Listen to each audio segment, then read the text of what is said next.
It's Yetundevlogs. Yetundevlogs. Hi and welcome to Yetundevlogs. My name is Yetunde.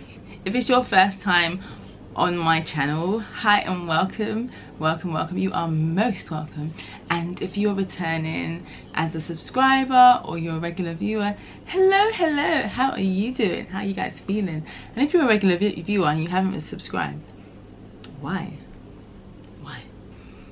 Just subscribe below and hit the bell. So today is a story time. That's why I have my cup of tea with me. I wanted to share with you guys my story of when I first moved to Nigeria and got my first job. So for those of you that have watched my video about why I moved to Nigeria, it's my first ever video. I'll put it at the end of this video so you guys can see if you haven't seen it. But to cut a long story short, I moved to Nigeria to work in the media. I had some prior experience as like a runner, a researcher and that kind of stuff. And I wanted to become a producer, so I decided to move to Nigeria. By the time I moved to Nigeria, I didn't have a job, and I tried to look online, but this was about like 4 years ago, 4 or 5 years ago, and then there wasn't really any online job kind of marketplace or anything like that. So now I think now they're starting to get there, but at that time it was just basically non-existent.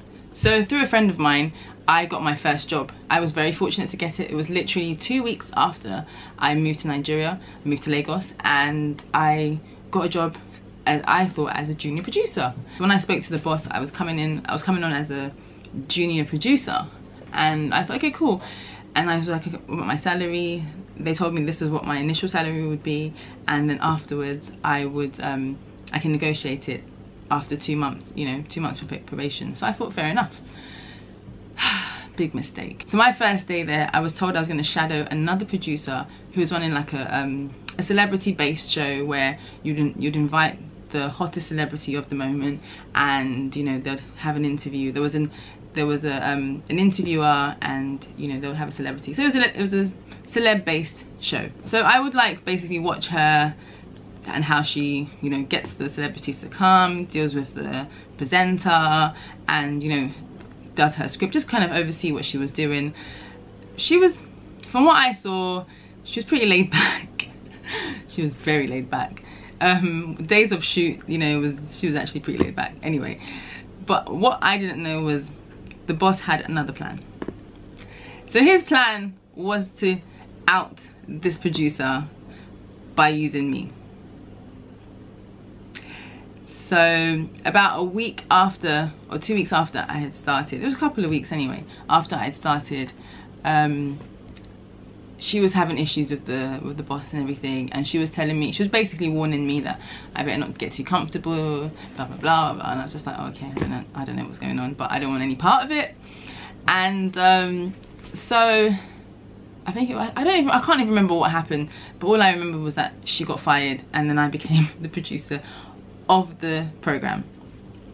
I was just like, oh my god, how? When the boss had called me to come to his office and okay, he wants me to produce the program, he no longer wants her to do it, I was just like, but I don't understand. I'm fine to do it with her. And he was just like, no, I'm telling you this is what's going to happen, you don't have any say in it. And I was like, okay.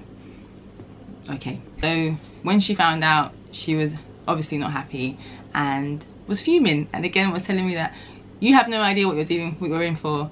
Basically, good luck. I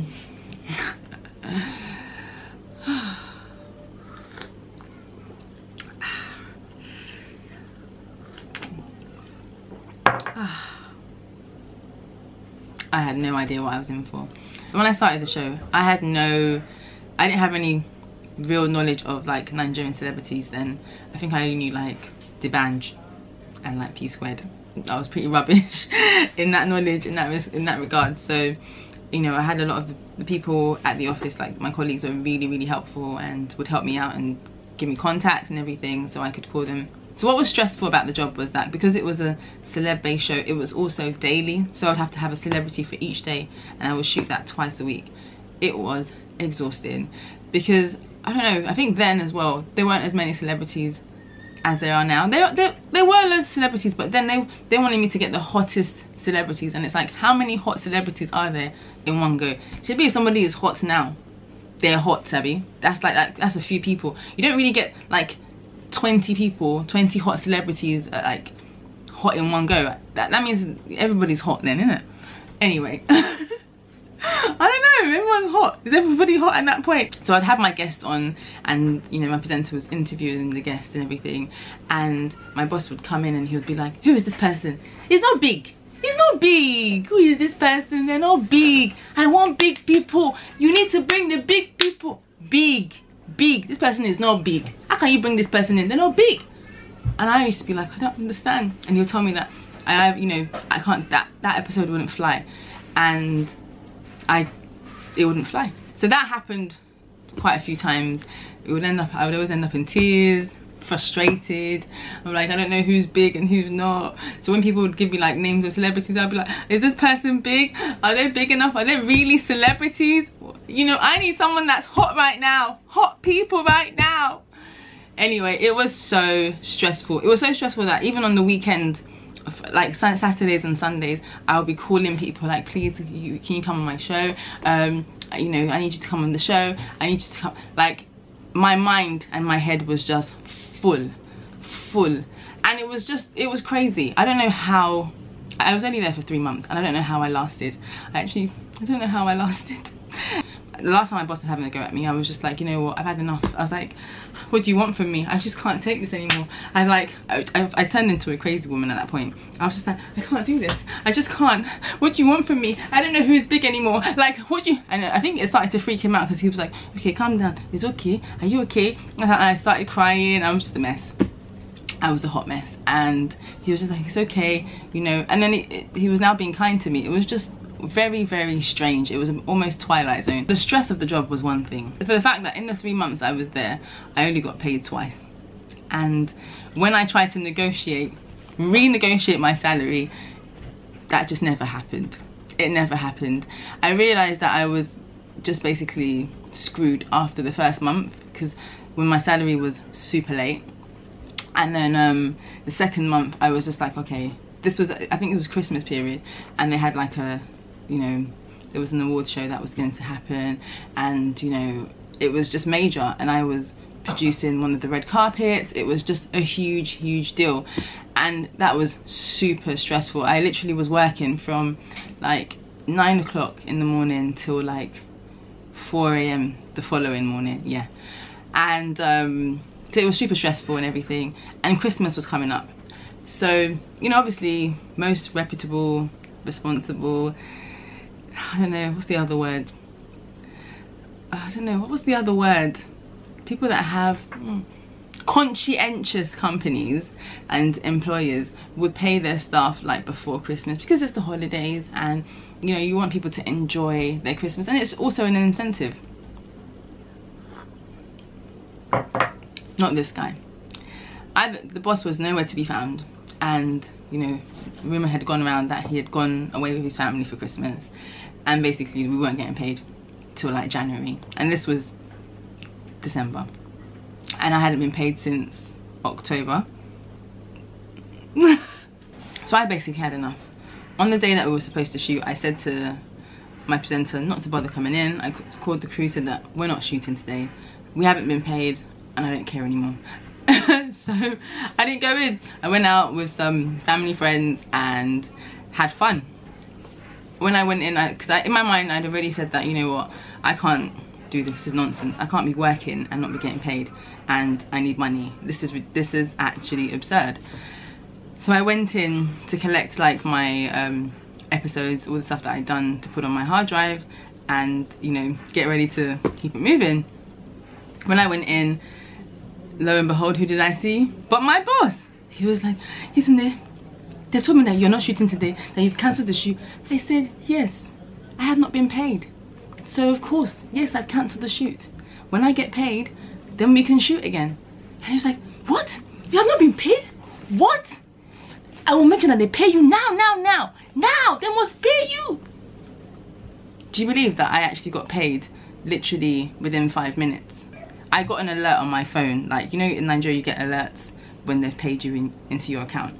I got an alert like, yep, money has been paid into my account. I was just like, wow, so money can just go like that. But mind you, it was still a late payment because they were still owing me a month. But the fact that they had paid me, I was just like, wow.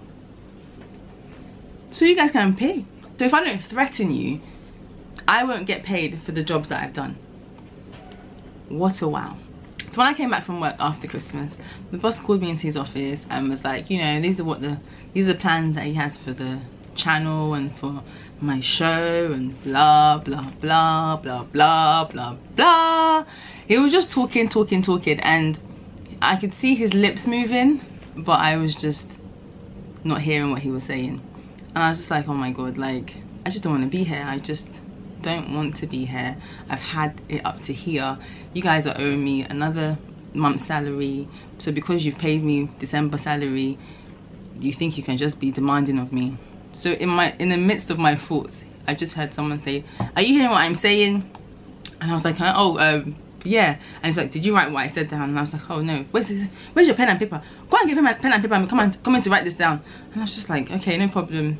So as I was going down the stairs back to the office, I was just like, you know what, I've had enough. I'm just done. I'm totally done. Like, you know, it's just crap. I haven't been paid properly. You pay late, you shout at me. What else? The office is cramped. There's bare of us in the office, like, it's ridiculous. And I just felt like, you know what, I just can't deal. So I went downstairs into the office and closed my laptop, said to everybody, bye guys, I'm going, this is my last day, I've had enough. Collected my bag, walked out the front door, and never went back. That was the end. I never went back. So that's my first job experience. It was actually a bit of a nightmare, but it was a learning experience at the same time, and I felt like it's helped me so much. And this whole thing of paying salary late or not at all is very common, unfortunately, in Nigeria. But I feel like, you know, if we don't get into a position where we just love ourselves a bit better and say that, you know what, these people are not paying me, I feel like it makes sense for me to leave the job that is not paying me and get another one. Right? Get another one. I guess people feel like they don't want to leave because you feel like, okay, but they're owing me. If I leave, they won't pay me. Or they feel like, oh, they'll pay me eventually. But it's like they're not showing you that they value you. So it's like, why am I going to stay somewhere where they don't value me? So unfortunately, or fortunately, I was out of there, and yeah, that's it. So that is my, I could go on. There's just many things that happened in that job, but I don't want to bore you guys to death. And yeah, I don't want to talk your ear off. And my tea is about to finish. Ah, delicious. If you guys have had this experience before, drop your comments below and let me know if you can relate to what I'm saying, or if you're like, oh my gosh, really? Did this really happen? Is it really like this? It's not always all this bad, but unfortunately there are a few cowboys out there in Nigeria, and you know, this is what can happen. So yeah, and that's me. I hope you guys enjoyed this video. If you enjoyed it, don't forget to click the like button, and if you haven't subscribed again, don't forget to subscribe and hit the bell so you can get notifications when I post a video. And I will see you guys in my next video. Bye.